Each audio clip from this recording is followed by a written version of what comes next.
Penanya berikut adalah Emilia di Pitai. Pak, saya mau tanya, seperti apa itu bahasa roh? Apakah seperti bahasa-bahasa yang diartikan seperti bahasa Indonesia atau bahasa lainnya, atau bahasa yang tidak dimengerti? Dan kuasa seperti apa yang Tuhan berikan kepada orang-orang yang diutus untuk melayani? Istilah bahasa roh itu dalam bahasa Yunani adalah glossolalia.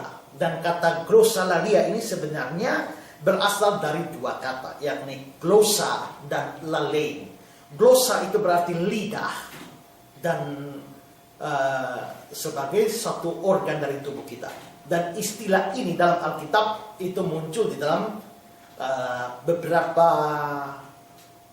kitab ya. Misalnya di dalam Markus pasal yang ke-16, dalam Kisah pasal 2, pasal 10 dan pasal 19, dan juga dalam 1 Korintus pasal yang ke-12 sampai 14. Itu glosa.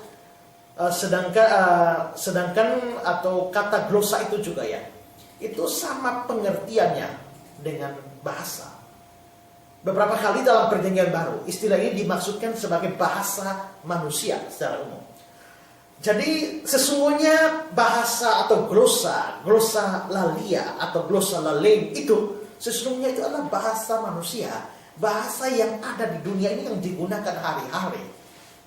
Itu bahasa yang dikenal dan bukan bahasa aneh, bukan bahasa surgawi atau satu bahasa ekstatik seperti yang seringkali kita dengar di dalam gereja-gereja tertentu.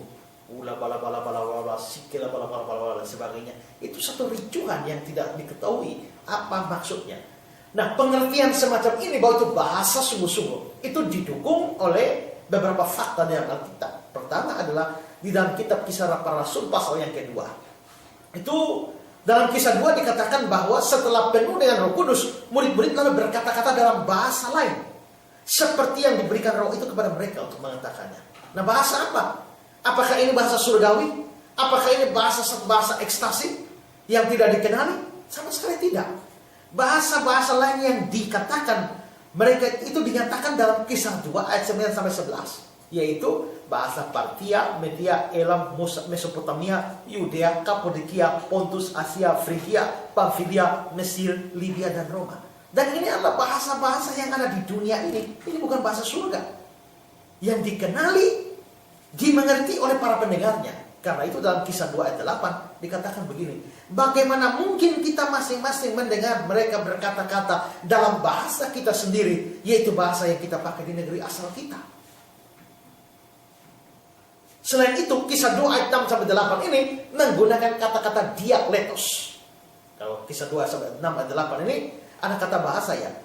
Masing-masing mendengar rasul-rasul itu berkata dalam bahasa mereka sendiri. Itu kata dialektos dipakai. Lalu ayat 8, masing-masing mendengar kata-kata dalam bahasa kita sendiri, kata dialektos. Nah, kata dialektos ini berarti dialek atau logat. Jadi ini jelas adalah bahasa manusia dan logat manusia. Yang kedua, kalau kita memperhatikan dengan seksama, ternyata bahwa di seluruh kitab Kisah Para Rasul, istilah Yunani untuk bahasa roh yaitu glossa selalu ditulis dalam bentuk jamak. Karena bentuk jamak menjadi glossais, yang berarti keanekaragaman bahasa. Dari bentuk jamak ini jelas menunjuk kepada satu bahasa yang dikenal. Seorang yang namanya John MacArthur, ya, seorang namanya John MacArthur, dia mengatakan ricuhan atau bahasa yang tidak dimengerti tidak mungkin muncul dalam bentuk jamak, karena bentuk seperti itu tidak mungkin jamak. Ricuhan tak mungkin digolongkan lebih dari satu. Nah, karena ini bentuk jamak ini muncul selalu muncul dalam kitab 1 Korintus dan juga kitab Kisah Para Rasul, maka ini harus diartikan sebagai bahasa sungguh-sungguh, bukan satu ricuhan yang tidak dikenal. Lalu yang ketiga adalah 1 Korintus pasal 12 ayat 10. Ketika Paulus mengacu pada penafsiran bahasa roh, dia menggunakan kata hermeneo. Ya. Kata hermeneo mengatakan bahwa kalau ada orang berbahasa roh, harus ada yang menerjemahkannya. Nah, kata menerjemahkan ini memakai kata bahasa Yunani hermeneo. Dan hermeneo ini berarti terjemahan. Nah, karena ini dibicarakan adalah masalah terjemahan, maka itu pasti bahasa yang dikenali dan dimengerti baru bisa diterjemahkan. Kalau bahasanya tidak dikenali, bahasanya hanya ricuhan, bahasa ekstatik, bla bla bla bla bla bla bla dan seterusnya, lalu apa yang perlu diterjemahkan dalam bahasa seperti itu? Nah, karena ini terjemahan, maka itu harus bahasa sungguh-sungguh. Dari data-data ini kita harus simpulkan bahwa bahasa roh atau bahasa lidah yang sesungguhnya menurut konsep Alkitab itu bukan satu bahasa dari luar dunia ini, bukan satu bahasa surgawi, bukan satu bahasa ekstasik yang mengeluarkan suara-suara bunyi-bunyi aneh dan desisan-desisan yang tidak dikenal secara berulang-ulang seperti mantra. Seperti yang terjadi tren saat ini. Itu bahasa biasa.